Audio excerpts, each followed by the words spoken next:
उन्होंने जो यशवीर भाई ने जो भी कुछ किया है उसकी सजा उसे न्यायालय देगा। उसके पक्ष में हम नहीं है।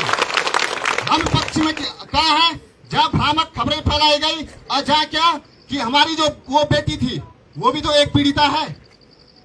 14 साल की लड़की भी एक पीड़िता होती है। अगर वो पीड़िता नहीं है तो आपने 18 साल वाला कानून क्यों बना रखा है?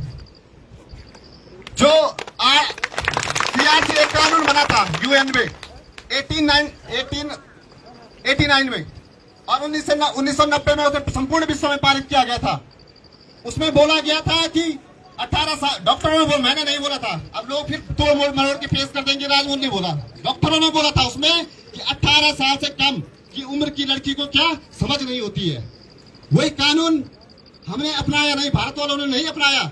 लेकिन दिल्ली में एक केस होता है निर्भया हत्याकांड, उसके बाद 2012 में इस कानून को भारत में भी लागू किया जाता है और उसमें भी यही थ्योरी अपनाई जाती है।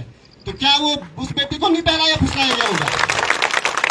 तो पीड़ित आज दो नहीं है, दोनों परिवार पीड़ित हैं। एक का बच्चा गया, दूसरे के घर में जिंदा लाश तैयार हो गई। तो हम इसलिए आए हैं कि मतलब 9 तारीख को जब वो बेटी थाने के अंदर आती है लेकिन उसकी कोई एफआईआर दर्ज नहीं होती है। क्यों नहीं हुई भाई साहब? हम भटकते रहे, लड़की पक्ष वाले हर जगह भटकते रहे, लेकिन कहीं भी उनका मामला सुना नहीं गया। क्योंकि पुलिस भी ठीक काम कर रही थी, लेकिन पुलिस भी क्या फंस गई सोशल मीडिया की अफवाहों में। बस उन्हें खाली मामला शांत करना था। आज हमें क्या कर दिया, यहाँ पे बहुसंख्यक होके भी हमें अल्पसंख्यक बना दिया गया। यहाँ पे दूसरी बात, अगर मेडिकल रिपोर्ट में अगर उस दिन लड़की की तबीयत खराब नहीं होती है, और मैं बोलना नहीं चाहूंगा यहाँ पे, लेकिन अगर मेडिकल पुष्टि नहीं होती तो लड़की को तो पूरा परिवार छोड़ ही दिया था इन्होंने। वो तो अच्छा हुआ कि उस दिन उसकी तबीयत खराब हो जाती है, हॉस्पिटल से लेके जाया जाता है भोराड़ी में। हमारे जोशी जी हम गए थे उस दिन हॉस्पिटल में, उसका मेडिकल करवाया, मेडिकल रिपोर्ट पॉजिटिव आई, तब जाके पुलिस ने यहाँ थाने में पोक्सो एक्ट के तहत केस दर्ज किया। पोक्सो एक्ट के तहत केस दर्ज किया, लेकिन गिरफ्तारी नहीं की, आज तक भी नहीं की। 7 दिन हो गए, शायद 11 तारीख को केस दर्ज हुआ था, 9 दिन हो गए, आज तक कोई गिरफ्तारी नहीं हुई। और क्यों नहीं हुई, किसका दबाव है ये हम नहीं जानते। अब दबाव तो होगा किसी का ना किसी का, जो एक समाज को दबाया जा रहा है। बताओ, इतने बड़े समाज को दबाया जा रहा है। अब यहाँ किसी पार्टी के लोग थोड़ी ना तो या कांग्रेस के हैं ना या बीजेपी के लोग हैं, ना किसी पार्टी के, ना कोई सरकार के खिलाफ प्रदर्शन है, ना कांग्रेस के खिलाफ प्रदर्शन है, ना बीजेपी के खिलाफ। लेकिन यहाँ बहुसंख्यक समाज आज खड़ा है, अपनी मांगों पर अड़ा हुआ है कि इस बेटी को भी, पीड़िता को भी न्याय मिलना चाहिए। उसके जो दोषी हैं वो पोक्सो एक्ट के अंतर्गत गिरफ्तार होने चाहिए। एक तो बेचारा चले गया, लेकिन जो आप इसके दोषी और हैं उसे गिरफ्तार करके हमारे साथ भी न्याय करना चाहिए। और हमारी कुछ और मांगे हैं, भाई साहब बहुत सारे लोग बोलेंगे। मैं आमंत्रित करता हूँ यहाँ पे हमारी दीदी जो बहुत संघर्ष कर रही है शुरू के दिन से, अवंतिका भंडारी जी।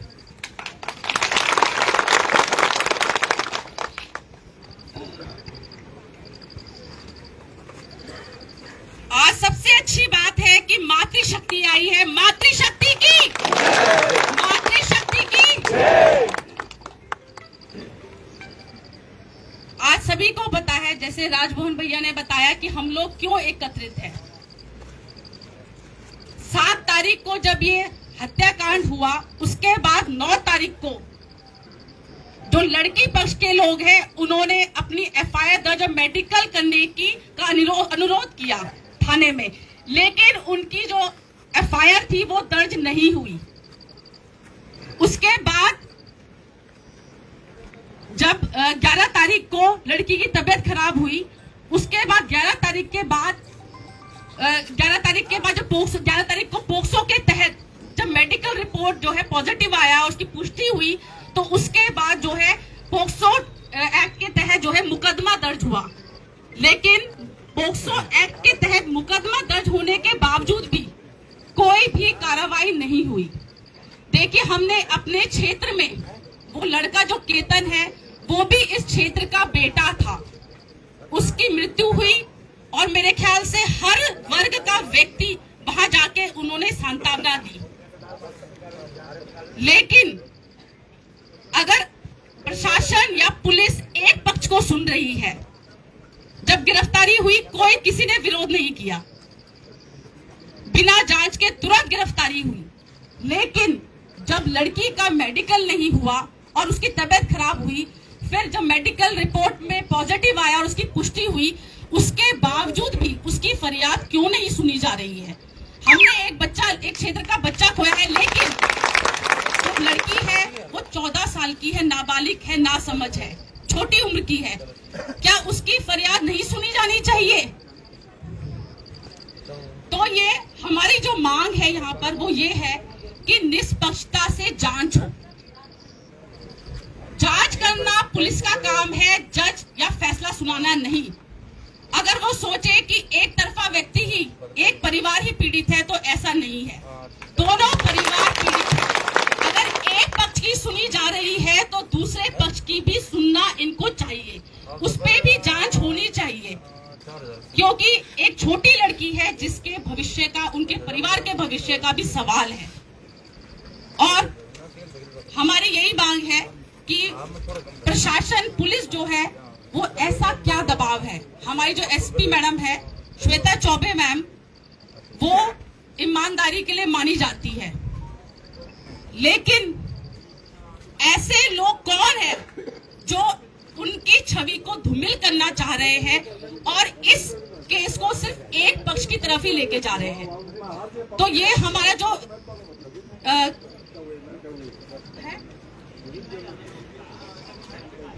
ये भी जरूरी है कि जो प्रशासन पर, पुलिस पर दबाव है वो किसका दबाव है? ऐसा क्यों हो रहा है कि एक ही पक्ष की जो है सुनी जा रही है? अब जो फेसबुक में जो भी चीजें आती है, आपने देखा होगा कि कुछ खास वर्ग के लोग जो है वो फेसबुक में बहुत सारी भ्रामक चीजें फैला रहे हैं। और हमारे बीच में जो लोग इस चीज के लिए लड़ रहे हैं कि दोनों पक्षों को सुना जाए। अगर एक पक्ष के व्यक्ति आप लोगों ने गिरफ्तार किया तो दूसरे पक्ष की जो लड़की पक्ष के लोग हैं, अगर उन्होंने आपके सामने अपनी ये मेडिकल के आधार पर पोक्सो तहत के अंतर्गत अगर उन्हें एफआईआर दर्ज करी है तो उसपे भी गिरफ्तारी होनी चाहिए थी, लेकिन अभी तक कोई गिरफ्तारी नहीं हुई है। 11 तारीख से आज हमारा प्रदर्शन है।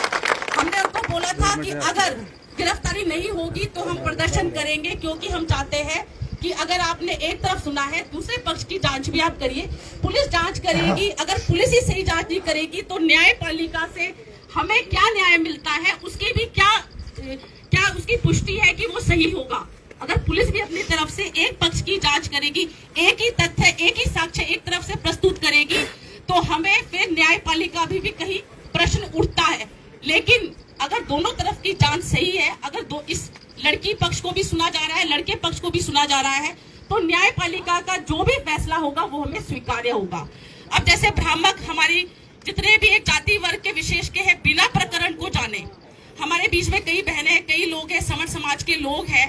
मुझे लगता नहीं कि ये किसी वर्ग विशेष का था, सबको आना चाहिए था, क्योंकि हमने जातीय रंग नहीं दिया, हमने कोई वैमनस्य नहीं फैलाया।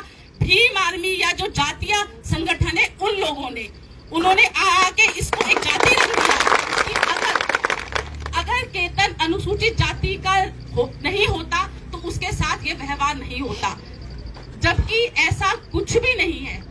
अपराध होता है, हिंसा होती है, उसमें कोई जाति नहीं होती।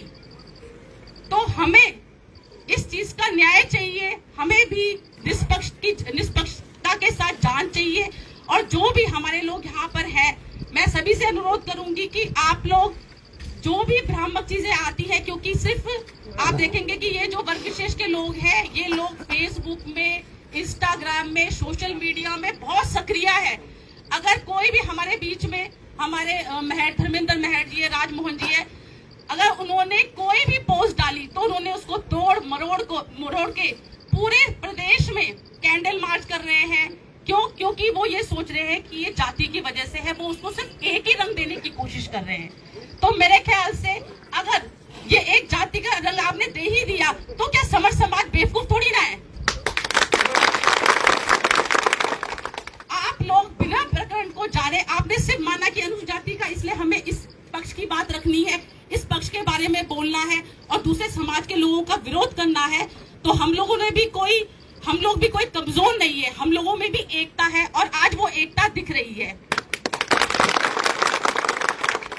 लोगों को निस्वार्थ भावना से, जितने भी हमारी मातृशक्ति, जितने भी लोग हैं, हम लोगों को एक साथ खड़े होना है, क्योंकि ये क्षेत्र की एकता की बात है। अब ये परिवार की बात नहीं है, अब ये क्षेत्र की एकता की बात है, प्रतापनगर की एकता की बात है।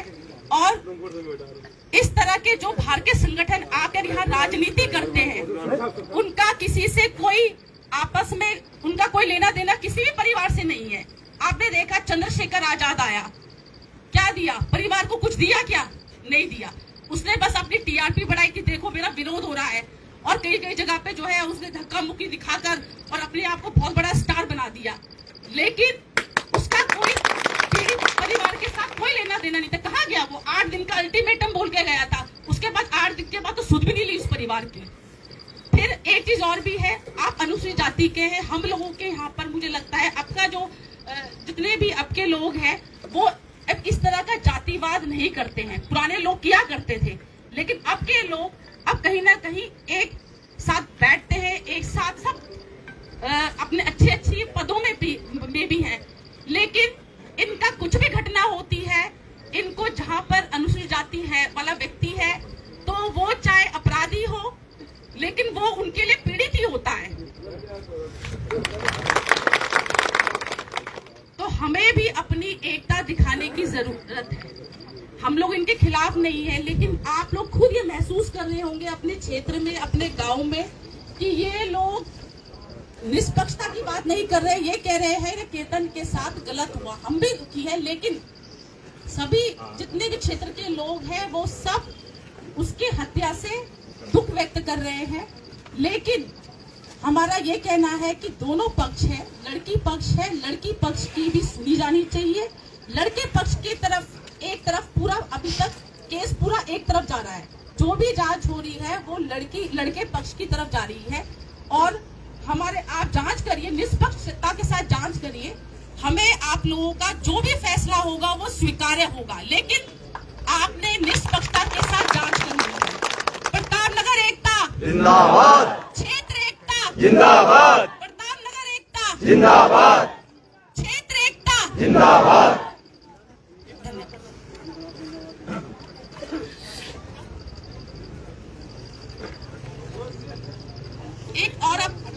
एक अनुरोध है, मैं यहाँ ये बोलना चाह रही हूँ कि देखिए, हम लोगों को कुछ भी रखना है, अपने विचारों को व्यक्त करना है, लेकिन शांतिपूर्ण और संवैधानिक तरीके से। आप सभी से, अभी कई लोग होंगे जो अपने विचारों को व्यक्त करना चाहेंगे, आप लोगों से सभी से अनुरोध है, क्योंकि ऐसा ना हो कि हम लोग जिस दिशा पे चल रहे हैं तोड़ मरोड़ के लोगों के साथ शुरू से विरोध है। हमारा यही है कि जातियां, वैमनस्य और हिंसा कोई ना फैलाए, गलत फहमी कोई हमारे आपस के लोगों में, जितने भी जाति के लोग हैं हमारे आपस में बहुत प्यार प्रेम है, उसको कोई ना खराब करे। लेकिन हो चुका है, इसमें कोई संदेह नहीं है कि हो चुका है, क्योंकि जितने इस जाति के अनुसूचित जाति के लोग हैं, ये लोग सोच रहे हम उनके खिलाफ हैं। हम उनके खिलाफ नहीं, अगर खिलाफ होते तो जिस दिन लड़की पक्ष के लोग गिरफ्तार हुए तो हम उसी दिन आंदोलन करते, उसी दिन खिलाफ बोलते, उसी दिन विरोध में आते।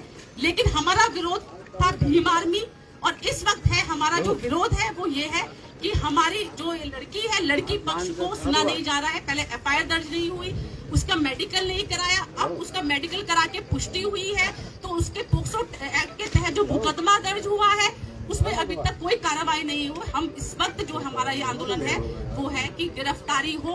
पोक्सो एक्ट के तहत एक नाबालिग लड़की के साथ वो पीड़िता है, हमें वो हमारी बच्ची है, जैसे वो हमारा बच्चा था, हमने सांत्वना देने गए थे, लेकिन ये भी हमारी अपने क्षेत्र की अपनी बच्ची, हम इसके साथ भी अन्याय नहीं होने देंगे।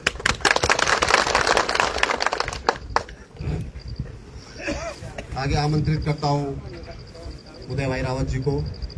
शुरू से ही जब से ये हमारी जन्मभूमि को, ये हमारी जन्मभूमि है प्रतापनगर, और इसको बदनाम करने की कुछ असामाजिक तत्वों ने हिमाकत दिखाई है, वो तब से हमारे साथ लड़ रहे हैं, क्योंकि दुष्प्रचार किया गया प्रतापनगर का। उदय रावत। धन्यवाद भाई राजमोहन रावत जी। यहाँ पर उपस्थित प्रतापनगर क्षेत्र की सभी जातियों के आए हुए मैं तो आंदोलन कहूँगा इसको, आंदोलनकारी, खासतौर पर मेरी बहुत संख्या में आए हुए मातृशक्ति। आना बहुतों ने था, लेकिन कुछ कारण से कोई घटना हुई और आज सोमवार का दिन भी है। भगवान भोलेनाथ आप सब पर अपना आशीर्वाद बनाए रखे। मैं धन्यवाद करना चाहूँगा यहाँ पर पूरे प्रतापनगर क्षेत्र से आए मेरे नौजवान साथी, मेरे बुजुर्गगण और मातृशक्ति का तो विशेष रूप से जब जब क्षेत्र पे, पृथ्वी पे अत्याचार होता है तो मातृशक्ति हमेशा खड़े होके इस बुरे आंदोलन के अग्रणी निभाते हैं। धन्यवाद। आप सब लोगों को पता है कि इस जो एक तरफा कार्रवाई हो रही है, हम सब लोग इसलिए एकत्रित हुए हैं कि शुरू के दिन से, पहले दिन से, जिस दिन ये घटना हुई और केतन लाल की मृत्यु हुई, मृत्यु का कारण जांच का विषय है। मृत्यु का कारण मैं आप सब लोगों को बता दूं, ये जांच का विषय है कि केतन लाल की मृत्यु कैसे हुई। ये जांच का विषय है, ये इसमें गहनता से जांच होनी चाहिए कि इसकी मृत्यु क्यों हुई है। जो भी है, पुलिस ने आनंद फानन में गिरफ्तारियां करी, 2 नाम थे, 4 गिरफ्तारियां करी और हम सब लोग उस दुख की घड़ी में उस परिवार के साथ था। पूरे प्रतापनगर के लोग उस परिवार के साथ इस दुख की घड़ी में थे। हम चुप थे, हमने कहा ऐसा नहीं होना चाहिए था, क्योंकि वो केतन लाल भी हमारे बीच का, हमारा बेटा, हमारा भाई था। हम सबको इस क्षेत्र वालों को जो है इसका दुख था। लेकिन उसके बाद कुछ लोग शरारती तत्व, हमारे क्षेत्र के भी और बाहरी लोग, जिन्होंने इस प्रतापनगर क्षेत्र की शांति, जो शांति का प्रतीक माना जाता है, भगवान शिव नागराज के पावन स्थली में, भगवान ओणेश्वर देवता के सौजन्य में हम लोगों ने हमेशा जो है शांति का प्रतीक दिया।